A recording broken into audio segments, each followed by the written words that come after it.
হচ্ছে সম্পূর্ণ প্রত্যেকটা মাছে হচ্ছে একক চাষের ক্ষেত্রে। ওয়ালাইকুম আদাব, নমস্কার। এই চ্যানেল অ্যাগ্রোন ফিশারিতে আপনাদের সবাইকে স্বাগতম। মাছ চাষের যে কোনো ধরনের পরামর্শমূলক ভিডিও পেতে আমাদের চ্যানেলটিকে সাবস্ক্রাইব করুন এবং বেল আইকনটি বাজিয়ে আমাদের পাশেই থাকুন। সম্মানিত মাছ চাষী ভাইয়েরা, আপনারা অনেকেই চিন্তিত যে আপনার ছোট পুকুরে, অর্থাৎ আপনার ছোট আয়তনের পুকুরে অনেকেরই আপনার হচ্ছে 8%, 10%, 12%, 15% জমি রয়েছে। তো সেই জমিতে আপনি কিভাবে বাণিজ্যিক ভাবে মাছ চাষ করতে পারবেন, বা আপনি বাণিজ্যিক ভাবে কোন ধরনের মাছ চাষ করতে পারবেন, কি পরিমাণে চাষ করতে পারেন, বা হচ্ছে আপনার বাণিজ্যিক ভাবে চাষ করতে আপনার সফলতাটা কেমন আসবে, আজকে সেই বিষয়ে আলোচনা করব। তো আজকে আসি 10 শতকে আপনি কিভাবে বাণিজ্যিক মাছ চাষ করতে পারেন, বা আপনি কি কি ধরনের মাছ বাণিজ্যিক ভাবে চাষ করতে পারেন। তো মাছ চাষের ক্ষেত্রে, আপনার বাণিজ্যিক ভাবে মাছ চাষের ক্ষেত্রে আপনাকে অবশ্যই খেয়াল রাখতে হবে যে আপনি এমন একটা মাছ চাষ করবেন যেটা খুব দ্রুত বর্ধনশীল, অধিক রোগ প্রতিরোধ ক্ষমতা সম্পন্ন এবং খুব অল্প সময়ে সহজভাবে চাষ করা যায়, এবং খাবারের পরিমাণও কম লাগে, যাতে আপনি খুব অল্প পরিশ্রমে ভালো একটা ফলাফল পেতে পারেন। তো সেই ধরনের মাছের মধ্যে রয়েছে, প্রথমে আসি কই মাছ। কই মাছ যদি আপনাকে অবশ্যই এটা হচ্ছে একক চাষ করতে হবে। অবশ্যই একক চাষের বেলায় আমরা বলছি, একক চাষের ক্ষেত্রে কই মাছ আপনি প্রতি শতকে 500 থেকে 600টি করে পোনা মজুত করতে পারবেন, এবং আপনি 10% পোনার সংখ্যা পাবেন 5000 থেকে 6000 পিস। 10% মাপতে আপনি ছাড়তে পারবেন, এবং এই কই মাছটা আপনি 3 থেকে 4 মাসের মধ্যে এটার ফলন পাবেন।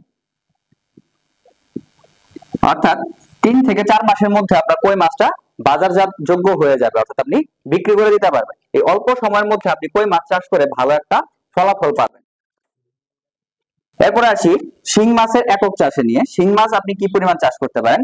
শিং মাছ আপনি প্রতি শতকে 750 থেকে 1000টি পর্যন্ত প্রতি শতকে মজুদ ঘনত্ব দিতে পারবেন, এবং 10 শতকে মজুদ ঘনত্ব দিতে পারবেন 7500 থেকে 10000 পিস। শিং মাছ আপনি 6 থেকে 7 মাস বা 8 মাস চাষ করবেন। 6 থেকে 7 মাস পর চাষ করার পরে প্রত্যেকটা শিং মাছের ওজন আসবে 100 থেকে 150 গ্রামের মতো। অর্থাৎ আপনি প্রতি কেজিতে পাচ্ছেন 10 থেকে 12টি বা 8 থেকে 10টির মধ্যে আপনার কেজি চলে আসবে। সেক্ষেত্রে আপনি একটা ভালো বাজার মূল্য যেহেতু আছে শিং কই মাছগুলো, সেক্ষেত্রে আপনি একটা ভালো পরিমাণে অ্যামাউন্ট লাভ করতে পারবেন। এরপরে আসি মাগুর মাছ। মাগুর মাছের পরিমাণটা শিং মাছের থেকে একটু কম হয়, কারণ হচ্ছে মাগুর মাছ শিং মাছের থেকে একটু বেশি বৃদ্ধি পায়, বা অল্প সময়ে একই সময়ে যতটুকু পরিমাণে আপনি শিং মাছ চাষ করবেন যে সময়টাকে, সেই সময় যদি আপনি মাগুর মাছ চাষ করেন সেক্ষেত্রে মাগুর মাছের গ্রোথটা একটু বেশি আসবে। সেক্ষেত্রে আপনি মাগুর মাছ প্রতি শতকে দিতে পারবেন 300 থেকে 500টি পরিমাণে, এবং 10 শতকে আপনি দিতে পারবেন 3000 থেকে 5000টি। এবং মাগুর মাছ একই পদ্ধতিতে আপনি 6 থেকে 7 মাস চাষ করবেন।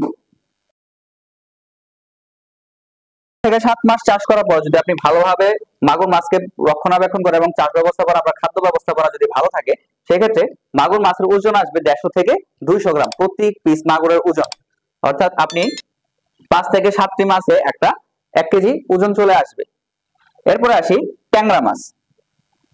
ট্যাংরা মাছের একক চাষের ক্ষেত্রে আপনি প্রতি শতকে ট্যাংরা মাছের মজুদ ঘনত্ব দিতে পারবেন 1000 থেকে 1200টি, এবং 10 শতকে দিতে পারবেন আপনি 10000 থেকে 12000 পিস ট্যাংরা।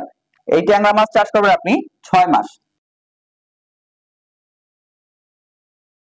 পরে প্রত্যেকটা ট্যাংরার ওজন আসবে, ট্যাংরা আসবে 30 থেকে 35টা বা 40টা কেজি চলে আসবে, যার ফলে আপনি ট্যাংরা মাছ চাষ করে অনেক লাভবান হতে পারবেন। এরপর আছি গুলশা মাছ।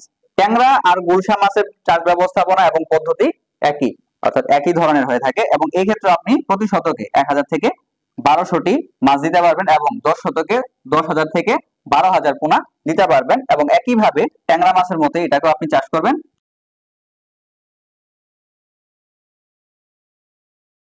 6 মাস পরে আপনার ওই একইভাবে ট্যাংরা মাছের মতো 35 থেকে 40টা কেজি চলে আসবে। এরপরে আসি পাবদা মাছ। পাবদা মাছ চাষ করাটা অনেক ক্ষেত্রে কঠিন হয়, বিশেষ করে হচ্ছে নতুন চাষীদের ক্ষেত্রে, কারণ এই মাছ চাষটা অনেক কষ্টে বা অনেক পরিশ্রমের চাষ, এবং এই মাছটা চাষ করে খুব সহজেই লাভবান হওয়া যায় না, এবং যারা হচ্ছে অভিজ্ঞ চাষী শুধুমাত্র তারা ভালোভাবে এটা চাষ করতে পারে, কারণ হচ্ছে এই মাছটা মেনটেন করা খুবই কষ্টকর। সেক্ষেত্রে আমাদের পরামর্শ থাকবে, যারা নতুন চাষী আছেন সেক্ষেত্রে পাবদা মাছ চাষ না করাটাই ভালো, তবে যারা পুরাতন চাষী রয়েছেন তারা এই মাছটা চাষ করতে পারেন। সেক্ষেত্রে আপনি প্রতি শতকে পাবদা মাছ দিতে পারবেন 800 থেকে 1000টি করে, এবং 10 শতকে পোনা দিতে পারবেন 8000 থেকে 10000। পাবদা মাছ সেম ভাবে আপনি 6 থেকে 7 মাস চাষ করবেন।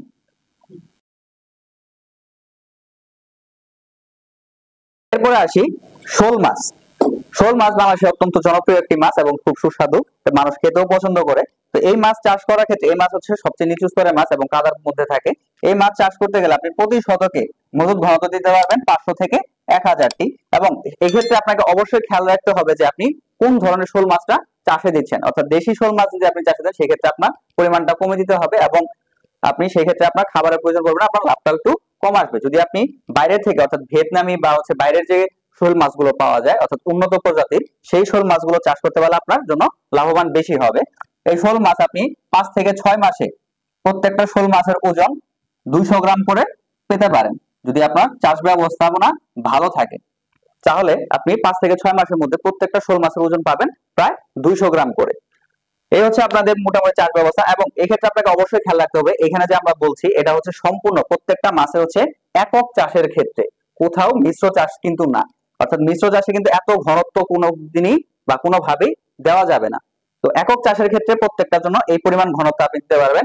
আর হচ্ছে আপনাকে অবশ্যই খেয়াল রাখতে হবে, যদি আপনার চাষ ব্যবস্থাপনা ভালো থাকে এবং আপনার যদি ভালো অ্যারেশনের ব্যবস্থা থাকে অর্থাৎ অ্যারেটরের ব্যবস্থা থাকে, সেই ক্ষেত্রে আপনি এই চাষের যে সংখ্যাগুলো রয়েছে প্রতি শতকে একক চাষের ক্ষেত্রে, এই সংখ্যাটাকে আপনি আরো বাড়িয়ে দিয়েও চাষ করতে পারবেন। তো এইভাবে যদি আপনি সবকিছু ভালোভাবে মেনে চাষ করেন তাহলে আপনি 10 শতাংশের মধ্যে বাণিজ্যিক ভাবে মাছ চাষ করে লাভবান হতে পারবেন। ধন্যবাদ সকলকে।